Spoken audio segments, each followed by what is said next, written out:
إن الحمد لله نحمده ونستعينه ونستغفره ونعوذ بالله من شرور أنفسنا ومن سيئات أعمالنا. من يهده الله فلا مضل له ومن يضلل فلا هادي له. أشهد أن لا إله إلا الله وحده لا شريك له وأشهد أن محمدا عبده ورسوله لا نبي بعده. أما بعد. Pertama-tama kita bersyukur pada Allah Subhanahu wa taala kembali dipertemukan di dalam suatu majlis yang Nabi sallallahu alaihi wasallam bersabda padanya, "Man salaka tariqan yaltamisu fihi ilman sahhalallahu lahu bihi tariqan ilal jannah." Barang siapa yang menempuh suatu jalan dalam rangka menuntut ilmu agama, maka Allah mudahkan jalannya menuju surganya Allah Subhanahu wa taala. Pada kesempatan kali ini kita akan mengkaji sebuah tema ad-dinun nasihah. Kenapa? Dikarenakan ini adalah pertemuan terakhir kita pada tahun pembelajaran ini. InsyaAllah kita akan membahas tema dengan judul ad-dinun nasihah. Apa itu ad-dinun nasihah? Sesungguhnya agama ini adalah nasihat. Orang yang belajar bahasa Arab akan mengetahui bahwasan bentuk pengabaran dengan bentuk ta'rif mubtada' wal khabar memakrifatkan mubtada' dan khabar. Ad-din mubtada', an-nasihah khabar, keduanya dimakrifatkan, disematkan padanya alif dan lam. Ini menunjukkan bahawasan seakan-akan Nabi SAW ketika bersabda ad-dinun nasihah qulna liman qala lillahi wa li kitabihi wa li rasulihi wa li a'immatil muslimina wa 'ammatihim, menghususkan agama ini diturunkan hanya untuk nasihat saja. Tentu saja perkataan Nabi SAW ini didukung oleh firman Allah Subhanahu wa taala. Misalnya, fadzakir fa inna dzikra tanfa'ul mu'minin. Berilah peringatan, sesungguhnya peringatan itu bermanfaat bagi orang yang memiliki secercah keimanan di dalam hatinya. Dan juga Allah Subhanahu wa taala berfirman, qala Allah tabarak wa taala wa tawasaw bil haqqi wa tawasaw bis sabri. Allah Subhanahu wa taala berfirman, saling berwasiatlah dengan kebenaran. Yang namanya saling dalam bahasa Arab tentu saja membutuhkan lebih daripada satu orang. Membutuhkan orang lain. Kapan kita membutuhkan orang lain? Ketika perkara tersebut adalah perkara yang berat yang kita tidak bisa selesaikan sendiri. Oleh karenanya perkara saling menasihati di dalam kebenaran, saling mewasiati di dalam kebenaran, ini bukan perkara gampang. Ini perkara yang sulit. Dan juga apa? Umat kita ini, umat Islam ini disematkan padanya gelar sebaik-baik umat. Kapan itu? Ketika dia menjalankan amal ma'ruf nahi munkar. Kuntum khaira ummatin ukhrijat lin-nasi ta'muruna bil ma'ruf wa tanhauna 'anil munkar. Jadi apa? Yang namanya nasihat di dalam agama kita memiliki porsi yang sangat besar. Oleh karenanya pada kesempatan kali ini kita akan menutup pertemuan kita pada tahun ajaran ini dengan judul ad-dinun nasihah. Di sini kami mulai dengan tulisan as-su'al al-warid liman kana lahu qalbun aw alqa sam'a wa huwa syahid. Ada sebuah soal, pertanyaan di dalam hati yang kiranya seorang muslim harus menjawabnya. Yang pertama apa? Min aina ji'ta? Dari mana kita berasal? Kita berasal dari ketiadaan menuju ada, yang disebut dengan penciptaan. Ikhrajus syai' min hayyizil adam ila hayyizil wujud. Tadinya kita tidak ada, kemudian diadakan oleh Allah Subhanahu wa taala alias diciptakan. Pertanyaan yang kedua, limadza ji'ta? Kenapa kita ada di dunia ini? Ini pertanyaan yang besar yang seharusnya setiap kita yang hidup di muka bumi memiliki pertanyaan ini. Karena apa? Kita harus tahu tujuan kita diciptakan oleh Allah Subhanahu wa taala. Kenapa gerangan kita berada di muka bumi ini? Pertanyaan kedua ini tentu saja dijawab oleh Allah Subhanahu wa taala secara gamblang dalam sebuah firman Allah Subhanahu wa taala, "Wa ma khalaqtul jinna wal insa illa liya'budun." Tidaklah aku ciptakan jin dan manusia kecuali untuk beribadah kepadaku, kata Allah Subhanahu wa taala. Pertanyaan yang ketiga, ila ainal masir, kemana kita akan pergi setelah kita wafat, setelah kita meninggalkan dunia yang faniyah ini, dunia yang fana ini. Kiranya 3 pertanyaan ini perlu kita patri di dalam hati kita. Namun pada kesempatan kali ini kita akan membahas tentang limadza ji'ta, kenapa kita berada di dunia ini. Seperti yang saya sebutkan tadi, bahwasan Allah Subhanahu wa taala menciptakan kita dengan tujuan untuk kita mengesahkan Allah Subhanahu wa taala di dalam peribadatannya. Wa ma khalaqtul jinna wal insa illa liya'budun, ay liwahhidun, untuk mengesahkan Allah Subhanahu wa taala dalam tauhid al-uluhiyah. Seorang yang mengetahui tujuan hidupnya yang dia itu adalah ibadah, maka dia akan memfokuskan, mengerahkan segala daya upayanya untuk mentahqiq, merealisasikan tujuan dia diciptakan, yaitu al-ibadah itu sendiri. Tentu saja ini berlainan dengan orang yang tidak tahu tujuan hidupnya. Dia menyangka bahwasan tujuan hidupnya untuk berpoya-poya, untuk menikmati segala macam kenikmatan di dunia ini. Maka dia tidak akan mengerahkan segala upayanya untuk beribadah kepada Allah Subhanahu wa taala. Orang yang mengetahui tujuan hidupnya, maka dia akan kerahkan segala upaya yang dia miliki untuk merealisasikan tujuan dia diciptakan. Seperti orang yang memiliki cita-cita, dia memiliki cita-cita untuk menjadi dokter misalnya, maka dia akan kerahkan segala daya upayanya untuk mencapai cita-citanya tersebut. Di sini kami sebutkan an-nasihatul ula, nasihat yang pertama untuk anak-anakku sekalian. Allah ya muslim, ihfaz islamaka wa huwa ra'su malika. Ini nasihat yang pertama, nasihat yang paling penting, yaitu apa? Seorang muslim itu seharusnya menjaga keislamannya. Kalau diumpamakan yang namanya Islam ini seperti lampu merah di persimpangan jalan. Jadi apa? Batas terakhir kita adalah keislaman. Ya ayyuhalladzina amanu taqullaha haqqa tuqatih wa la tamutunna illa wa antum muslimun. Wahai orang-orang yang beriman, bertakwalah kepada Allah Subhanahu wa taala dengan sebenar-benar ketakwaan. Wa la tamutunna illa wa antum muslimun. Janganlah kalian meninggal kecuali dalam keadaan Islam. Jadi apa? Ini adalah lampu merahnya, tidak boleh dilanggar. Kalau dilanggar, maka jadilah seorang yang murtad, keluar dari agama Allah Subhanahu wa taala. Ya subhanallah, janganlah kita menjadi seorang yang terlalu pede. Ustaz, saya mondok dari masih kecil. SD mondok, SMP mondok, SMA mondok. Mana mungkin saya akan murtad, keluar dari jalan Allah Subhanahu wa taala, keluar dari Islam ini. Ya subhanallah, ini perkataan orang yang tidak memahami perkara yang besar ini. Lihat Nabi Allah Muhammad sallallahu alaihi wasallam ketika ditanya oleh Aisyah radhiyallahu anha, qalat radhiyallahu anha, ya Rasulullah, ataf'al hadha laqad ghafara Allahu ma taqaddama min dhanbika wa ma ta'akhkhar.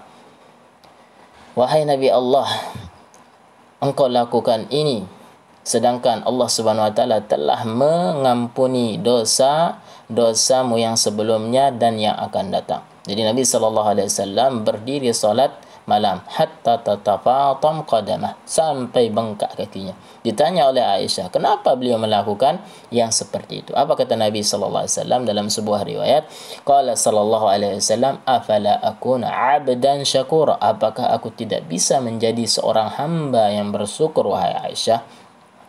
Di dalam riwayat yang lain, ma ya'manuni ya Aisyah wa qulubul ibad baina isba'aini min asabi'ir rahman. Apa yang membuat aku aman, wahai Aisyah? Sesungguhnya hati seorang hamba itu berada di antara 2 jemari dari jemari-jemari Allah Subhanahu wa taala, yuqallibuha kaifa yasha, yang Allah Subhanahu wa taala membolak-balik menginginkannya, sekehendaknya. Jadi apa? Kita harus selalu merasa takut kepada Allah Subhanahu wa ta'ala atas keislaman kita. Jangan sampai kita keluar dari yang namanya Islam. Lihat Umar bin Khattab radhiyallahu anhu al-Faruq alladhi yufarriqu bainal haqqi wal batil. Dia berkata kepada Hudzaifah bin Yaman, "Ya Hudzaifah, hal sammani Rasulullah sallallahu alaihi wasallam mimman samma minal munafiqin." Wahai Hudzaifah, apakah pernah Nabi sallallahu alaihi wasallam menyebutkan namaku dari nama-nama orang munafikin? Beliau takut akan keislamannya. Inilah orang yang mengerti tentang hakikat keislaman tersebut. Jadi apa? Seorang yang Islamnya benar, dia akan selalu takut dengan keislamannya. Dia akan selalu menjaga keislamannya. Jadi pesanku yang pertama adalah agar murid-muridku, santri-santriku, dia menjaga keislamannya. Ini adalah lampu merah yang tidak boleh seorang di antara kalian melanggarnya. Yang kedua, an-nasihatu tsaniyatu taqwallah fi sirri wal 'alan. Selalu bertakwa kepada Allah Subhanahu wa taala baik dalam keadaan sir, keadaan bersendiri, wal 'alan, bersama manusia. Jadi apa? Yang namanya taqwa Allah ini adalah nasihat yang paling penting setelah nasihat keislaman. Seorang muslim harus bertakwa kepada Allah Subhanahu wa taala. Yang namanya takwa ini ringan diucapkan di lisan, tetapi aplikasinya di lapangan sangatlah sulit. Seperti yang disebutkan oleh Syekh Muhammad bin Shalih Al-Utsaimin, yang namanya takwa ini imtithalu awamirillah wajtinabu nawahih ala ilmin wa basiratin. Yang namanya takwa adalah melaksanakan segala perintah Allah Subhanahu wa taala dan menjauhi segala larangan Allah Subhanahu wa taala ala ilmin wa basiratin, di atas ilmu. Dikarenakan yang namanya takwa ini adalah an taj'ala bainaka wa baina 'adzabillahi wiqayah. Engkau jadikan di antara engkau dan azab Allah Subhanahu wa taala wiqayah, tameng. Seorang tabi'in al-jalil yang mulia, Talq bin Habib, mengatakan bahwasan yang namanya takwa adalah an ta'mal bi ta'atillah ala nurin min Allah tarju thawab Allah. Engkau mengamalkan seluruh ketaatan kepada Allah Subhanahu wa taala ala nurin min Allah, di atas cahaya ilmu Allah Subhanahu wa taala. Tarju thawab Allah, dengan mengharapkan pahala dari Allah Subhanahu wa taala. Wa tatruka ma'siyat Allah ala nurin min Allah takhafu iqab Allah. Engkau juga meninggalkan segala bentuk kemaksiatan kepada Allah Subhanahu wa taala didasarkan atas ilmu, takhafu iqab Allah, dikarenakan engkau takut akan azab Allah Subhanahu wa taala, akan hukuman Allah Subhanahu wa taala. Dalam sebuah syair disebutkan yang namanya takwa adalah khalli dhunuba saghiraha wa kabiraha dzaka tuqa. Yang namanya takwa adalah seseorang mengosongkan dirinya dari dosa kecil maupun besar. Dzaka tuqa, itulah hakikat ketakwaan.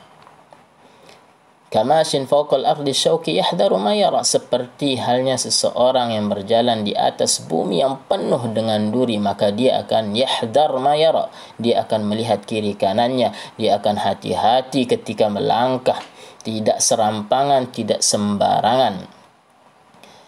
La tahqiranna saghiratan innal jibala minal hasa, dan dia juga tidak meremehkan perkara-perkara yang kecil, dosa-dosa yang kecil, karena sesungguhnya yang namanya dosa atau al-jibal minal hasa, sesungguhnya yang namanya gunung itu terbentuk dari kerikil-kerikil yang kecil. Jadi apa? Nasihatku yang kedua, agar senantiasa kalian bertakwa kepada Allah, baik di dalam kesendirian kalian dan juga di dalam hal kalian bersama manusia. Subhanallah, yang namanya ketakwaan ini seperti yang saya sebutkan, mudah diucapkan di dalam lisan namun sangat sulit untuk diterapkan di dalam kehidupan. Allahu musta'an. An-nasihatu tsalisah, nasihat yang ketiga adalah talabul ilmi syar'i. Di antara kalian mungkin ada yang akan pindah ke sekolah-sekolah yang umum, ataupun akan melanjutkan ke pondok pesantren yang lainnya. Yang Ustadz pesankan kepada kalian adalah jangan lupa untuk talabul ilmi syar'i. Senantiasa terus-menerus menuntut ilmu syar'i. Yang namanya ilmu syar'i ini tidak terbatas dengan kelas.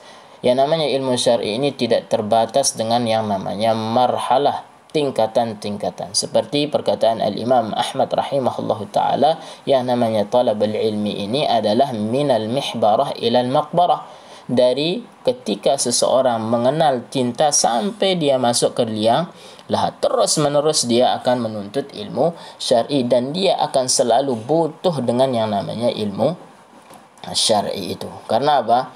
Yang namanya ilmu syar'i ini merupakan lawan yang namanya kejahilan. Sedangkan kejahilan itu sendiri adalah da'un qatilun, adalah penyakit yang qatil, membunuh, atau penyakit yang fatak, yang sangat berbahaya.